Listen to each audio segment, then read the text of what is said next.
కీలకమైన అంశాలు చెప్పి తెలియజేస్తాను.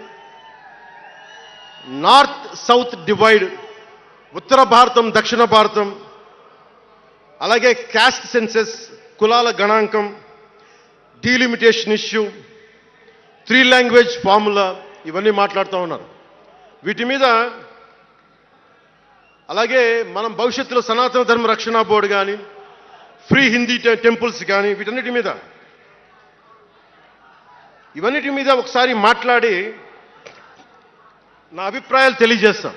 ఎందుకంటే భవిష్యత్తుకి దిశానిర్దేశం చేయాల్సిన సమయం ఇది. అందుకని మీకు కొంచెం ఓపికగా వినండి ఇది. ఎందుకంటే ఇది సరదాలకి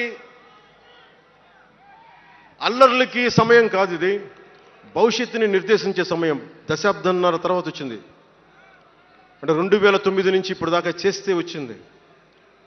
సో నేను ఏం కోరుకుంటానంటే, అల్లరి చిల్లరగా ఉండేవాళ్ళు నాకు అవసరం లేదు, నిలకడగా నిలబడేవాళ్ళే నా సైన్యం.